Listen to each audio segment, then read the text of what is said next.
Hindi kayo gumamit ng butter, no? Hindi kayo gumamit ng butter.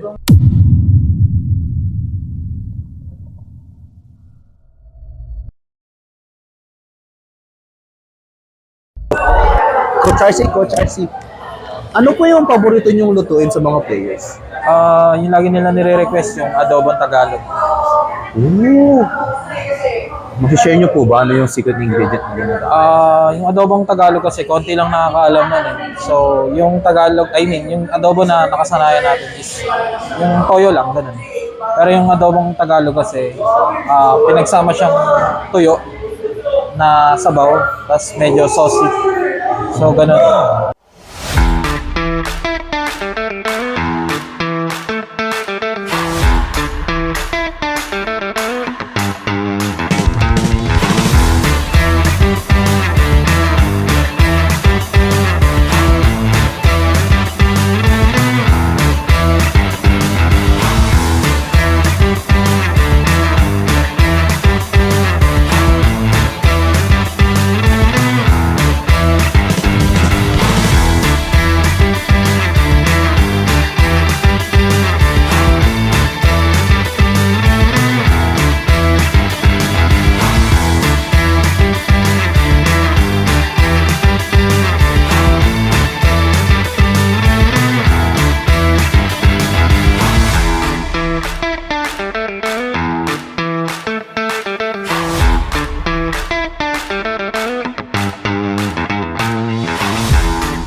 Ang recipe ko noon, hindi ako gumagamit ng mantika. So, igigisa ko lahat sa butter. Maraming bawang, less sa sibuyas.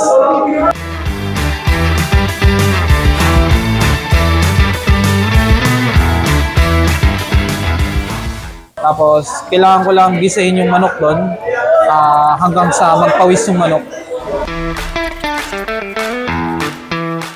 After nun, saka mo na siya sasabawan ng konting tubig lang. And kapag natuyo na, saka mo siya lalagyan ng oyster. Then konting pampalasa like laurel, gano'n. Tapos konting-konting toyo lang talaga. Tapos maglalagay ako ng sili kasi mahilig sila dun eh. Chili oil. Kaso lang wala ka. I think Coach RC meant fresh chilies. Pero kasi don't have fresh chilies. So, chili oil.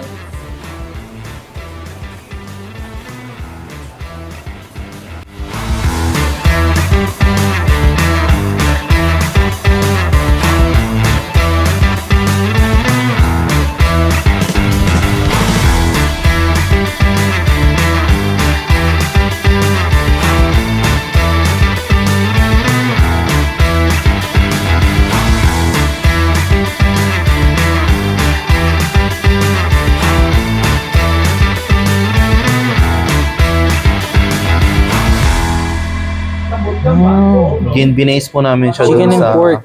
sa recipe na sinabi niyo nung na-interview namin kayo. Okay lang, tikman ko. Okay po.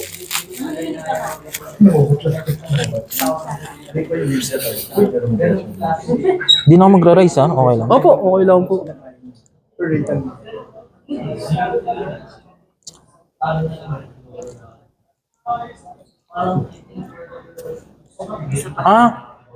Adobong Tagalog. Tama ba? Okay, ito nga yun. Kaso mauulangan ko to.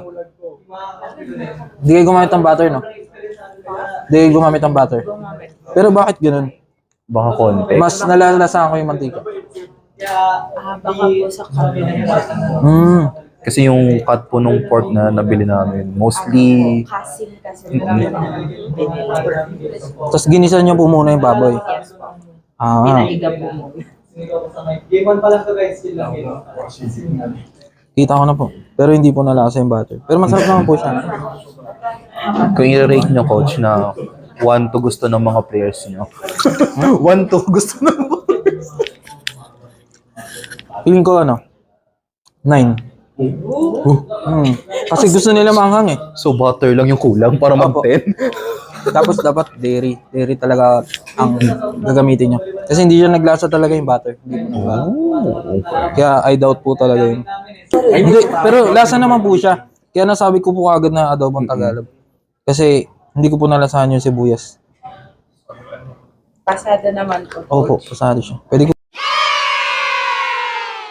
po bandalin na lang to. Ay, okay lang po. Go lang po. Pati yung rice.